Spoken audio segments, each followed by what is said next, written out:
What's going on, everybody? I hope you are well and warm, kicking and fly today, baby, because it's Wednesday. And boy, what a great day to be alive. We've been talking a lot lately in regards to genetics. The conversation has gone generally pretty well. It seems that these videos are quite popular. So I wanted to continue the conversation, but I want to focus on genetics that are great for beginners. And the reason for this is because, as we all know, there's many strains or many cultivars out there that are not advantageous to beginners. I will put out another video later in regards to genetics that might be honed more towards the skilled or experienced gardener. But for today, we're going to be talking about the 5 genetics that I think are great for beginner growers. But before I do get into that, I want to remind you that From the Stash has released a brand new product. Yes, we have an additive that you can add to your garden that's going to provide you with everything but your base nutrients. You provide the NPK, we've got everything else. Your beneficial bacteria, your fungi, your mycorrhizae, mycorrhizae, got it. And you're also going to get things like your polymers and your silica and so on. No more extra bottles. Pre-order your bag of Stash Blend over at stashblend.com and pre-order before anybody else. Supplies are limited. But genetics that are great for brand new growers. For many of you, you guys already know that I've been growing since about 2009. But I formally started growing, documenting my process in 2014. I've grown a ton of genetics, a ton of autos, ton of photos, but I've kind of honed in a list that I think is very important to people that are all around the world that are just starting out growing. So, number 1. One of the best cultivars that I think for growing as a new beginner is Super Lemon Haze. Super Lemon Haze is a cross between Lemon Skunk and Silver Haze. Classic strains, but generally great to grow in the majority of climates. Super Lemon Haze is going to grow great in tropical or more moist climates. It's pretty resilient, quite hardy, and also going to give you some big, fat, resinous buds. When I grew this girl had no problem taking what I was throwing at her. I grew her in a group of cultivars, and she didn't take anything different than anyone else.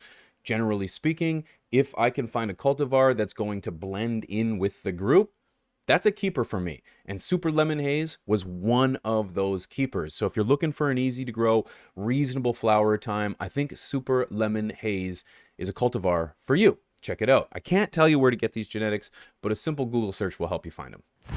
Number 2. This is one that I grew back that actually was one of the most impressive grows that I had, and that was 8-Ball Kush. 8-Ball Kush comes from the original Hindu Kush family.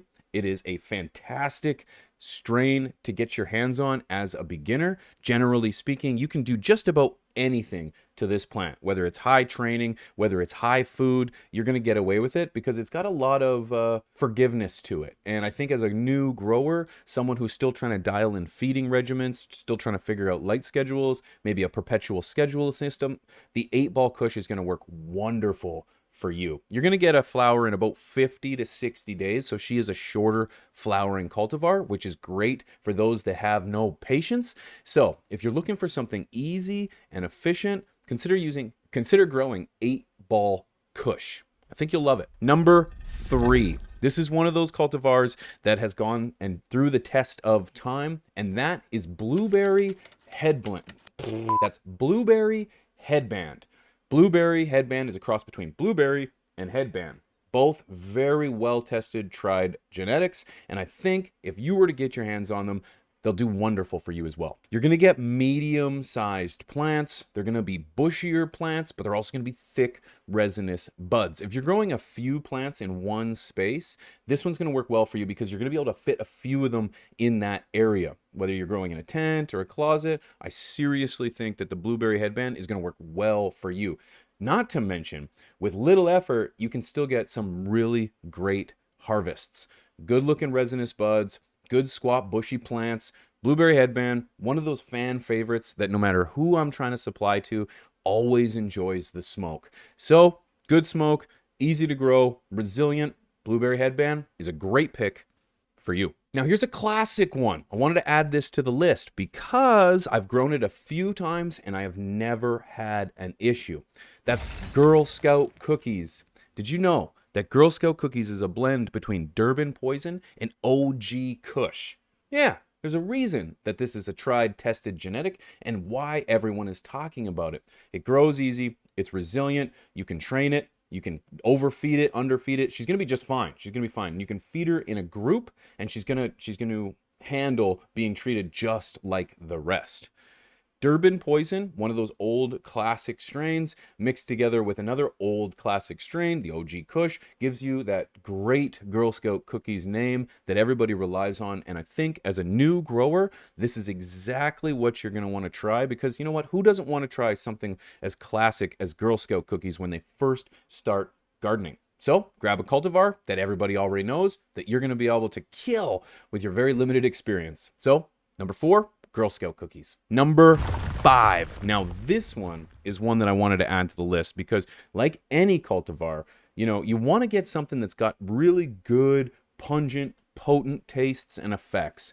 Special Queen is one of those cultivars. This is a classic skunk. During the 90s, there was this mad rush to try to recreate that skunk genetic that had been bred out of the majority of cultivars because of that overpungent kind of attention-grabbing smell. When you're trying to hide your garden, you don't want that nasty funk seeping out from your house. So that skunk genetic was kind of, or that skunk characteristic was kind of bred out of genetics. Well, this is where Special Queen tried to bring it back. And I think it's really easy to grow. I grew this one very early on when I started documenting my gardening experience. And it was, again, very easy to grow. Great in many different habitats. It could handle dry, arid environments, but could also handle a bit of moisture, lack of attention, and underfeeding.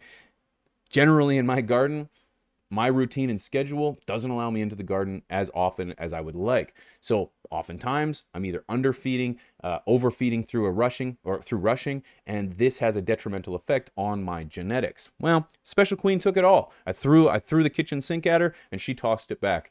Buds were fantastic. The smoke was amazing, and there were no complaints from anyone who was trying Special Queen. It's going to take you about 8-9 weeks to flower, so it gives you a good harvest time. Pair it with the other 4 genetics in this list, and you've got yourself a very well-tested, very hardy tent of genetics. So that's 5 genetics. Great for a brand new grower. Are there any that you would add to this list? Is there anything that you've grown that was just so easy? It was almost like chuck the seed, landed in the dirt, and out came this beautiful plant. I want to hear from you. Thanks so much for watching, guys. Much love. Stay medicated, because guess what? Life's better that way. Peace.